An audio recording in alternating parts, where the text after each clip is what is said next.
Ahmedabad municipal corporation (ANC) के चुनाव नजदीक आते ही सियासी हलचल तेज हो गई है। ऐसे में वार्ड नंबर 26 बापूनगर से समाजवादी पार्टी के प्रत्याशी अंसारी मोहम्मद रफीक मोहम्मद शरीफ का नाम चर्चा में है। उनका चुनावी एजेंडा बाकी उम्मीदवारों से अलग है, जिसमें सबसे ज्यादा जोर शिक्षा पर दिया गया है।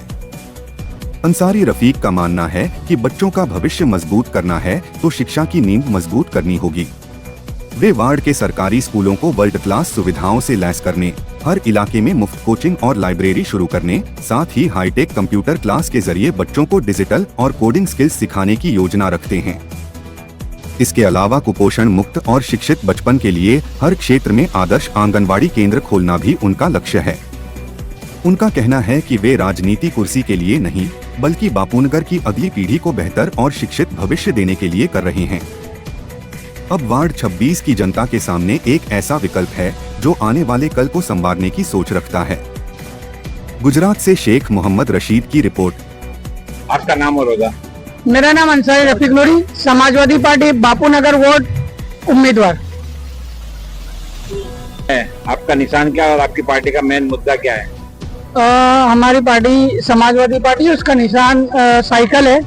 मुद्दे तो जैसे बेसिक कॉरपोरेशन का जो चुनाव होता है उसके अंदर जो मुद्दों में आता है और जो वर्क में आता है वो गटर, पानी, सड़क तो आते ही है, लेकिन हमने हमारी जो विचारधारा है, समाजवादी जो विचारधारा है, वो एजुकेशन पर है।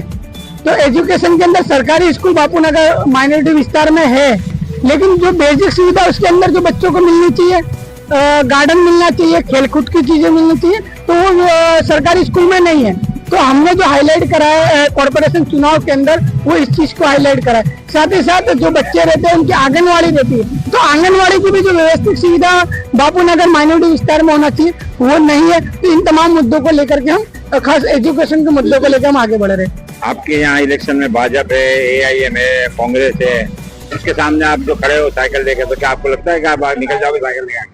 देखिए, इसमें कैसा है कि संवैधानिक अधिकार है लोगों को लड़ने का। तमाम पार्टियां अपना अपना शक्ति प्रदर्शन दिखा रही है, लेकिन जो सबको पता है कि अभी हाल में जो देश की स्थिति है उसमें जो जनता है वो चाहे कांग्रेस हो या भाजपा हो, दोनों से कंटा ले लिए। क्योंकि भाजपा अगर कोई मुद्दा छोड़ती है तो उस मुद्दों पर कांग्रेस काम नहीं करती। माइनॉरिटीज की बात करें तो माइनॉरिटीज के वोट लेती है, लेकिन माइनॉरिटीज के मुद्दे पर कांग्रेस भी काम नहीं करती। तो एक चौथा विकल्प यहाँ पर जनता पसंद करेगी, क्योंकि जो माइनॉरिटी विस्तार है बापूनगर वार्ड का, इसमें जो लोग है, जो वोटर है, वो हिंदी भाषी वोटर है, तो वो कहीं ना कहीं समाजवादी पार्टी को, समाजवादी विचारधारा को समझते हैं, तो उनका समर्थन रहेगा, उनके वोट जरूर पड़ेंगे। क्या आपको लगता है आपकी साइकिल चल पड़ेगी? साइकिल चलेगी, क्योंकि देश के अंदर जिस तरह महंगाई बढ़ रही है, पेट्रोल डीजल महंगे हैं, तो कहीं ना कहीं ऐसा लग रहा है कि देश वापस पीछे की ओर जा रहा है। तो कहीं ऐसा लग रहा है कि साइकिल चलेगी और लोग वापस साइकिल की तरफ बढ़ते हुए नजर आ रहे हैं। जनता को क्या अपील करोगे वोट के लिए? जनता को यही अपील करेंगे, खासकर माइनॉरिटी विस्तार के अंदर जो मैं एक लौता उम्मीदवार हूँ, जो समाजवादी पार्टी ने मुझ पर विश्वास जताया है। हमारे जो समाजवादी पार्टी के जो माइनॉरिटी के जो जिला अध्यक्ष है जिशान काजी साहब, उन्होंने विश्वास जताया है। तो उनके विश्वास पर मैं जनता से यही अपील करूंगा कि माइनॉरिटीज के अंदर मैं अकेला एक उम्मीदवार हूँ, तो आप मुझे 4 वोट देने के जो रहते हैं उसमें से 1 वोट मुझे जरूर दें। और मैं जनता के बीच का हूँ और जनता के बीच में हमेशा जो मुद्दे रहते हैं जनता के, उस पर काम करता हुआ नजर आता हूँ।